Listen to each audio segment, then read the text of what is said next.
దత్తాత్రేయ స్వామికి 24 గురువులు ఉన్నారు. 24 గురువులు ప్రకృతియే. అయితే ఇక్కడ అవధూత స్థితి ఎట్లుంటుంది? ఇప్పుడు మనకి అవధూత అన్న పదం రాగానే దాని గురించి ఒక్కొక్కరు ఒక్కొక్క వివరణ ఇస్తారు అన్నట్టు. శ్రీమద్ భాగవతం 11th స్కందంలో 7వ చాప్టర్లో చాప్టర్ పేరే అవధూతోపాఖ్యానం. దీంట్లో దత్తాత్రేయ స్వామికి 24 గురువుల గురించి ఇందులో ఉందన్నట్టు. అయితే మనకి విష్ణుమూర్తికి 22 అవతారాలని అందరికీ తెలుసు. అట్లనే దత్తాత్రేయ స్వామికి కూడా 16 అవతారాలు ఉంటాయి. ఈ 16 అవతారాల్లో 3 అవతారాలు అవధూత స్థితిలో వచ్చాయి. ఈ అవధూత స్థితిలో వచ్చిన అవతారాలే పరశురాముణ్ణి, కార్తవీర్యార్జున్ని శిష్యుల్లాగా చేసుకున్నాయి అన్నట్టు. అయితే ఇక్కడ మీరు చూస్తే 24 గురువుల్లో కూడా ఒక మఠాధిపతి కానీ, పీఠాధిపతి కానీ, సంప్రదాయ పరంపరలో వచ్చిన గురువులు కానీ ఎవరూ లేరు. 24 గురువులు ప్రకృతియే. అంటే మీరు ఇక్కడ ఆలోచించండి. అవధూత అని అంటే సింపుల్గా చెప్పాలి అని అంటే బ్రాహ్మణ్ అని చెప్పి. అందుకే శ్రీమద్ భాగవతంలో దీని గురించి మెన్షన్ చేసినప్పుడు శ్రీకృష్ణ భగవానుడు ఉద్ధవుడితో చెప్తారు, యదు మహారాజుకు ఒక బ్రాహ్మణ అవధూతకి జరిగిన సంభాషణ అని చెప్పి. ఇక్కడ బ్రాహ్మణ అవధూత అంటే మీనింగ్ ఏంటి అని అంటే అక్కడ బ్రాహ్మణుడని కాదు. అవధూతకి కులము మతము ఏది ఉండదు. ఇక్కడ బ్రాహ్మణ అని అంటే ఆయన బ్రహ్మజ్ఞానం పొందిన అవధూత అని చెప్పి దాని అర్థం అన్నట్టు. అందుకే చెప్తున్నా, పదాలని భౌతికంగా అర్థం చేసుకునే విధానం వేరు, తత్వం పరంగా అర్థం చేసుకునే విధానం వేరు. 24 గురువులు ఎవరైతే ఉన్నారో 24 గురువులు ప్రకృతి. అందులో పంచభూతాలు ఉన్నాయి. ఒక కపోతం ఉంటుంది, కొండ చిలువ ఉంటుంది. సో ఇట్లాంటివన్నీ ఉంటాయి అన్నట్టు. అయితే ఒక్కొక్క దాంట్లో నుంచి ఒక్కొక్క తత్వం తీసుకున్నారు, దాన్ని గురుస్వరూపంగా భావించారు. సో ఆ స్థితి గురించి ఇక్కడ శ్రీకృష్ణ భగవానుడు ఉద్ధవుడికి ఏం చెప్తున్నారు దాని గురించి నేను చెప్తా. ఈ వీడియో చివరి దాకా చూడండి. అయితే ఇక్కడ ఉద్ధవ, లోకమున్న ఆత్మానాత్మ విచక్షణ చేయుటయందు కుశలువై కొంతమంది మానవులు సుషిక్తమైన మనస్సు ద్వారా విషయ వాసనల నుండి తమను తామే ఉద్ధరించుకొందురు.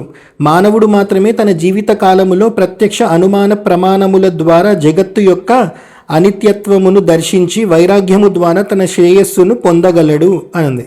సో ఇక్కడ ఆత్మ నాత్మ విచక్షణ అని అంటే ఆత్మ అంటే నిజమైనది, శాశ్వతమైనది అని. అనాత్మ అని అంటే శరీరము, మనస్సు, ఇంద్రియాలు, మెటీరియలిస్టిక్ థింగ్స్ ఇట్లాంటివన్నీ అన్నట్టు. ఇవి అశాశ్వతమైనవి.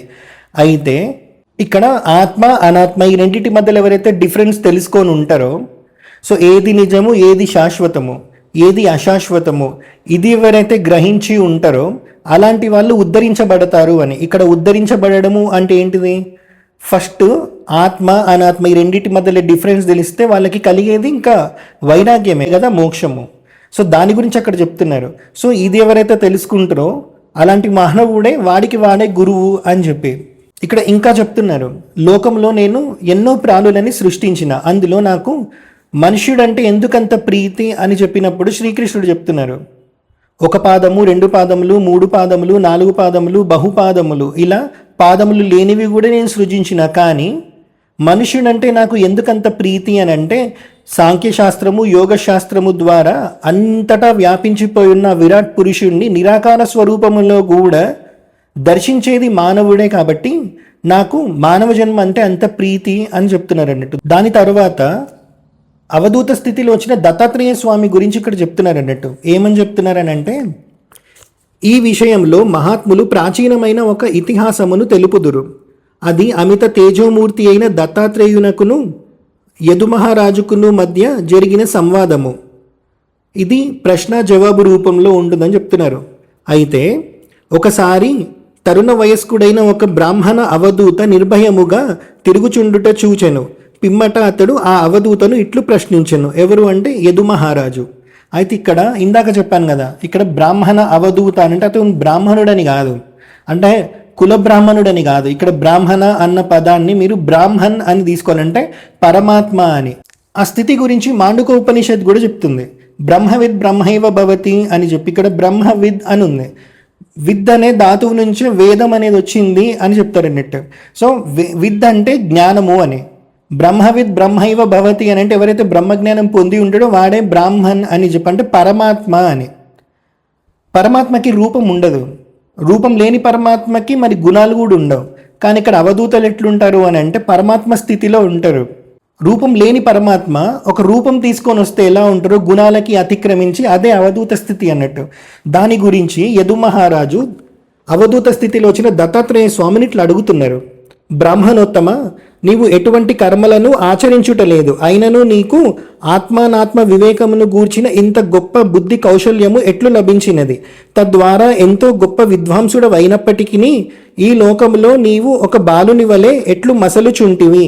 అంటే నార్మల్గా మనుషులు ఆయుష్, యశస్సు, సంపద ఇట్లాంటివన్నీ కోరుతారు కదా, కానీ నువ్వేమో సమర్థుడవు, జ్ఞానివి, దక్షుడవు, స్ఫురద్రూపివి, మధుర భాషివి అయినను నీవు ఏ పనిని చేయవు, దేనిని కోరవు. కానీ నీవు జడుడు ఉన్మత్తుడు అయిన అవధూత వలె ఆత్మానందమును పొందుచున్నావు అని అంటున్నారు అన్నట్టు. సో ఇక్కడ మీరు చూస్తే ఉన్మత్తుడు అయిన అవధూత వలె అని ఒక పదం వాడారు యదు మహారాజు. అవధూతలని బాలోన్మత్త పిచాచ వృత్తిలో ఉంటారు అని చెప్తారు అన్నట్టు. అవధూతలు చేసే చర్యలు కొన్నిసార్లు పిల్లలలాగా ఉంటాయి, కొన్నిసార్లు ఓ బ్రహ్మజ్ఞానిలాగా ఉంటాయి. వాళ్ళ స్థితిని మనం వర్ణించలేం. దాని గురించి ఇక్కడ కింద ఒక నోట్ రాశారన్నట్టు వీళ్ళు. అవధూత అనగా దేహమునకు అభ్యంగాది సంస్కారములు జరుపనివాడు. అతడు తీవ్రమైన చలికి ఎండకు తట్టుకొనుచు నిర్భయముగా మసలు కొనుచుండును, అయినను అతడు వర్ణాశ్రమ ధర్మాలను త్యజింపడు అనుంది. ఇక్కడ మీరు చూస్తే వర్ణాశ్రమ ధర్మాలు అనుంది. సో ఇప్పుడు మామూలుగా మీరు అవధూత స్థితిలో ఎవరైతే వచ్చారో వాళ్ళని చూస్తే మీరు సంధ్యావందనం ఎందుకు చేస్తలేరు, మీరు ఏ మంత్రం ఎందుకు చెప్తలేరు, మీరు బొట్టు ఎందుకు పెట్టుకోవట్లేదు, ఇట్లాంటివన్నీ స్టార్ట్ చేసిరు అన్నట్టు. అవధూత స్థితిలో వచ్చిన వాళ్ళు అవి చెయ్యరు. థింగ్ ఏంటి అంటే ఇక్కడ రాశారు కదా, అవధూత స్థితిలో ఎవరైతే వచ్చారో వాళ్ళు వర్ణాశ్రమ ధర్మాలని అతిక్రమించరు అని చెప్పి. అంటే వాళ్ళు ఏదైతే పాటిస్తారో అందులోనే మనము మన శాస్త్రంలో చెప్పిన తత్వాన్ని మనం ఎత్తుక్కోవచ్చు అని దాని అర్థం.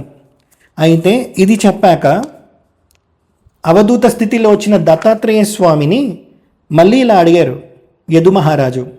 మామూలుగా జనాలు కామక్రోధ లోభ మోహ మదమాత్సర్యాలు వీటిలో లీనమైపోయి ఉంటారు కదా, దానిలోంచి అసలు బయటికే రారు కదా. కానీ మీరేమో సంసారిక విషయములలో దేని యందు ఆసక్తి లేదు, శబ్దాది విషయస్పర్శలు లేకుండా కేవలము ఎట్టి అనుబంధములు లేని దేహమునందు ఉన్నావు. అనిర్వచనీయమైన నీ ఈ ఆత్మానందమునకు కారణమేమి, దయతో తెలుపుము అని ఇట్లా చాలా భక్తి శ్రద్ధలతో అడిగినప్పుడు అవధూత స్థితిలో వచ్చిన దత్తాత్రేయ స్వామి ఇట్లా చెప్తున్నారు. యదు మహారాజా, నేను బుద్ధిపూర్వకముగా పెక్కుమంది గురువులను ఆశ్రయించి తిని వారి వలన నేను జ్ఞానోపదేశమును పొంది ముక్తుడనై ఇట్లు సంచరించుచున్నాను.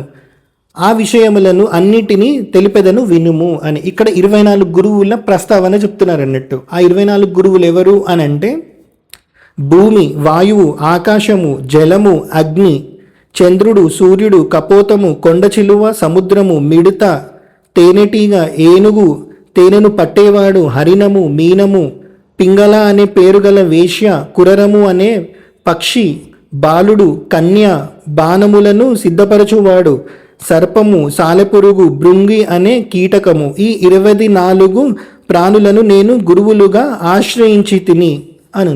సో ఇక్కడ మీరు చూస్తే 24 ప్రకృతియే ఉంది. 24 గురువుల్లో కూడా మీకు ఎక్కడ కూడా ఒక మఠాధిపతి కానీ పీఠాధిపతి కానీ లేకపోతే ఒక సంప్రదాయంలో వచ్చిన పరంపరలో వచ్చిన గురువులు కానీ ఎవ్వరూ లేరు. ఇక్కడ మీరు అవధూత స్థితి మీరు గమనిస్తే ఆయన ఏం చేశారు, ఒక కపోతంని చూసినప్పుడు అందులో నుంచి మనం ఏం మంచి నేర్చుకోవచ్చు, మన జీవితాన్ని మనం ఉద్ధరించుకోవడానికి దాంట్లో నుంచి మనం ఏం నేర్చుకోవచ్చు అని ఇట్లాంటివన్నీ ఆయన గమనించారన్నట్టు. అట్లా నాకు 24 గురువులు ఉన్నారు, 24 గురువుల్లో నేను 24 తత్వాలని నేను గమనించిన, అందుకే వాళ్ళు నాకు గురువులు అని చెప్పారు. సో ఇక్కడ మీరు చూస్తే సంప్రదాయంలో వచ్చిన వాళ్ళని పట్టుకోవాలా లేకపోతే అవధూతలని పట్టుకోవాలా అని అంటే మీరు ఒకవేళ మీ ఫ్యామిలీ సంప్రదాయాన్ని ఫాలో అవుతూ వస్తే ఒక పరంపరని రిప్రజెంట్ చేస్తూ వస్తే మీరు వాళ్ళనే ఫాలో అయ్యి కూడా మీరు ఆ పరమాత్మని చేరుకోవచ్చు. అయితే ప్రతి ఒక్కళ్ళకి మఠాధిపతులు పీఠాధిపతులు వీళ్ళు అందుబాటులో ఉండరు కదా, ప్రతి ఒక్కళ్ళు ఒక సంప్రదాయాన్ని రిప్రజెంట్ చేయాల్సిన అవసరం కూడా ఉండదు కదా. అందుకే కలియుగంలో మనకి అవధూత స్థితిలో చాలామంది మన చుట్టుపక్కలే తిరుగుతూ ఉంటారు అన్నట్టు. సంప్రదాయంలో వచ్చిన వాళ్ళకి అవధూత స్థితిలో వచ్చిన వాళ్ళకి తేడా ఏంది అని అంటే సంప్రదాయంలో వచ్చిన వాళ్ళు వేదానికి శాస్త్రానికి వాళ్ళ పరంపరలో వచ్చిన సంప్రదాయానికి మితిమీరి వాళ్ళు బిహేవ్ చేయరు. మీ స్థాయికి దిగి వాళ్ళు చెప్పరు. ఏదైనా చెప్పాలి అని అంటే వాళ్ళ స్థాయిలో వాళ్ళు ఉండి మీకు ఏదన్నా ఉపదేశిస్తారు తప్ప, అవధూతలలాగా మీ స్థాయికి దిగి మీకు ప్రతిదీ వాళ్ళు నేర్పించరు అన్నట్టు. అందుకే చెప్తారు 1,60,000 మంది అవధూతలు భూమి మీద ప్రతి నిత్యం ఉంటారంట. సో ఇక్కడ మీరు ఆలోచించండి అవధూత స్థితి ఎట్లుంటుంది అనేది. ఇక్కడ మీకు ఒక సింపుల్ ఎగ్జాంపుల్ చెప్తా. 24 గురువుల్లో ఆయన ఏ తత్వాన్ని గమనించారని ఒక సింపుల్ ఎగ్జాంపుల్ ఒకటి చెప్తా. సో ఇక్కడ పర్వతంని ఒక ఎగ్జాంపుల్ లాగా తీసుకుంటే, పర్వతంలో నుంచి మనం ఏం నేర్చుకోవచ్చు అనేది అక్కడ దత్తాత్రేయ స్వామి చెప్తున్నారు. పర్వతము నిరంతరము ఇతరులకు ఉపయోగమునర్చెడి లక్షణము గలది. వృక్షములు తృణములు సెలయేళ్లను భరించుచు వాటి ద్వారా అది పరహితమునకే పాటుపడుచుండెను. అట్లే సాధుపురుషుడు పర్వతము నుండి పరోపకార లక్షణమును అలవర్చుకొనవలెను అనుంది. సో ఇట్లా దేన్ని చూస్తే మనం గట్టి గమనిస్తే చాలు, ప్రతిదీ మీకు గురువే. గాలికి ఊగే ఇట్లా దర్భం చూస్తే కూడా మీరు ఏదో ఒకటి నేర్చుకోవచ్చు అందులో ఉన్న తత్వాన్ని. అదే బ్రహ్మజ్ఞానం. సో అట్లా తీసుకుంటే ఇక్కడ పర్వతంది నేను బెస్ట్ ఎగ్జాంపుల్ చెప్పిన. నెక్స్ట్ వీడియోలో దత్తాత్రేయ స్వామి 24 గురువులు ఏవైతే చెప్పారో 24 గురువుల్లో నుంచి ఆయన ఏమేమి నేర్చుకున్నారని చెప్తున్నారో, ఏ లక్షణాన్ని నేర్చుకున్నారో, యదు మహారాజుకి ఏం చెప్పారో నేను చెప్తాను అన్నట్టు. సో నెక్స్ట్ వీడియో కూడా చూడండి. హర హరం మహాదేవ.